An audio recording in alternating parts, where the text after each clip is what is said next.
Hello, you wonderful people, and welcome to another watch list. Basically, think of this as a monthly TV guide for me to let you know what and when TV shows that I'm interested in, maybe you're interested in, are coming out. Like always, in the description down below, I'll include any links to any trailers that might be available about anything that I bring up during this watch list. On April 3rd on the DC Universe app, we have Season 2 of Harley Quinn premiering, which I'm really excited about. Obviously, like, I've not watched all of Season 1. It's a show I meant to watch because I was really excited because like the first trailers came out for it. I was like, oh my god, this is so cool. I just never got around to it. I am now. I'm currently, at the time of me recording this, up to episode 4. I'll definitely be way caught up by the time it premieres this Friday, but I'll definitely like be done by the end of the day, I'm sure. But regardless, but if you don't know what Harley Quinn's about, essentially it's like Harley broke up with the Joker and she wants to prove herself as a villain to be like, oh, I can do this. It's an animated show. It is mature. It is a very like adult animated show with plenty of like, I mean, for one, if it's not, I mean, for one, you're getting like an adult animated like DC show, so that should be like, you know, if that doesn't sell you enough on its own, it is plenty of blood, guts, and guts. It's just like a funny show in general, and it's pretty cool, you know. Like I said, this is just based on the 4 episodes I've seen, plus I saw the trailer like when the show originally came out. It is interesting to see like Season 2 is coming out so soon, because like Season 1 finished up not too long ago, but that's, you know, kind of cool that it's coming out so soon. But I'm really excited to see, you know, Season 2, like, I probably won't end up watching the trailer because I haven't seen it yet. I probably won't, just to keep myself completely in the dark about everything that goes on. I'm assuming it's a continuation of the story, but maybe the story's a little bit different. Like I said, I haven't finished Season 1, but by the time you've seen this video, I will have already done it because, like I said, I'll probably end up doing it today. But regardless, tensions and all that, I'm very excited for Season 2. Also on April 3rd, on Prime Video, we had this new series called Tales of the Loop. It's a very interesting new like science fictional genre. Basically, there's this town that's built on this machine, on top of this machine called the Loop, and basically in this small town, like, there's all this like science fictional stuff that ends up happening. Like, if I had to compare it to anything, it kind of reminds me a little bit of like Eureka. I mean, it's kind of a weird example to use because Eureka is like this very like comedy drama, and this is, you know, and that was kind of like a whole bunch of scientists. But I don't like, just from the trailer, I feel like they don't give away too much. But what's interesting is like basically there's all these different stories, it seems like, are happening at the same time. I don't know whether it's gonna be like every episode's a new story,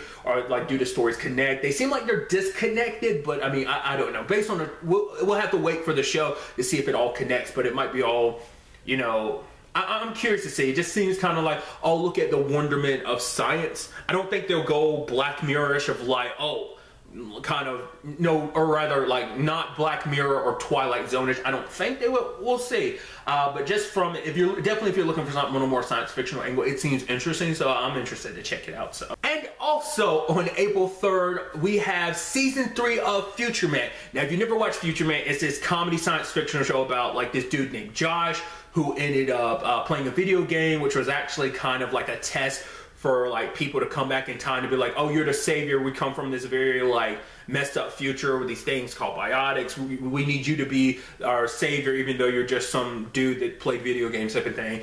It starts off there and it goes places. It's just like a wacky time travel show. I'm really interested to see where things kind of take us. I haven't watched the trailer for Season 3, but I'm probably not going to, considering like everything else, it's coming out this Friday. So I'm like, no point in just, you know, might as well just go in, you know, as blind as possible with it, you know, just around the corner. But especially where Season 2 left off, then basically, spoilers for Season 2 of Future Man, they found themselves on television. We'll leave it at that. I thought was kind of interesting.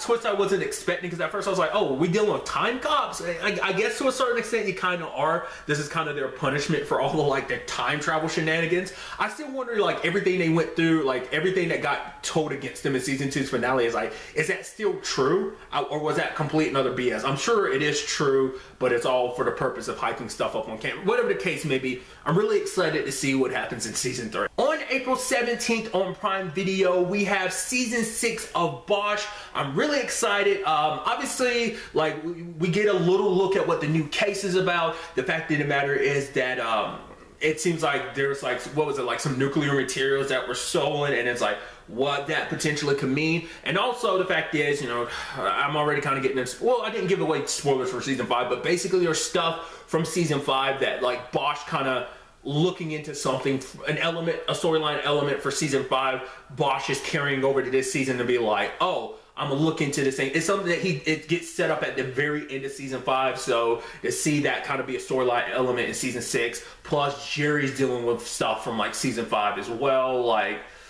I know I'll say like the whole Gary situation is still kind of unresolved. You know, if you've seen season 5, you know what I'm talking about. But like him carrying that over this season, so it seems like a lot of interesting stuff going down. So I'm very excited to see like the totality of like what happens this season in Bosch. On April 26th on BBC America, we have Killing Eve season 3. I'll go ahead and put it out there right now. I have not seen Killing Eve. Like when the show originally came out, the premise interested me. I just never took time to check it out because basically it's like a cat and mouse game of like different people from like different agencies. Like a woman's being hunted by like it's almost like a spy thriller, which is interesting because like I've kind of avoided trailers, but I was just watching The Walking Dead, and during one of the commercials, it was like, oh, here's advertisement for season 3 of Killing Eve, which is interesting because the trailer, like the little promo they showed seemed like very like quirky, and I didn't know this show was quirky. I thought it was kind of pretty serious, which it could have just been like, maybe this season is quirky, or maybe the show always has been quirky and I just was unaware. I thought this show was like super serious,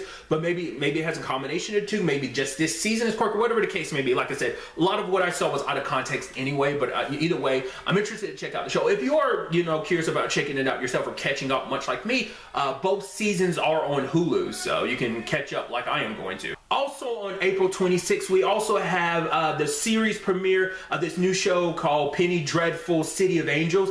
It's apparently kind of like a spiritual, well, I think the word I saw was descendant, but it's kind of like a spiritual sequel to the original show, which obviously I've never watched too much of the original show, and because of that, I didn't watch the trailer for this because I didn't want to take the chance I'll get spoiled. But essentially, my understanding of the original show, because I only saw like a couple episodes of season 1, I liked it, I just never circled back to it. Essentially, it's like, basically, it's these group of people. It seems a little Van Helsing-ish, where it's like, oh, you're hunting monsters type of thing. Because the original show was set in a Victorian era. Apparently, this new show, City of Angels, is going to be, was it 1938 Los Angeles, I think, which is interesting. I wonder what that's all about. I know at least one of the people in it is Natalie Dormer, so I was like, oh, that's pretty badass. But I'm interested to kind of catch up on the original show, just to kind of like figure, you know, before I jump into this one. I've got plenty of time, but if you're curious and you want to, you know, catch up like me, all 3 seasons are on Netflix. Like I said, I've avoided all trailers, so I don't even know what to really expect. So like I said, because I'm even going into the show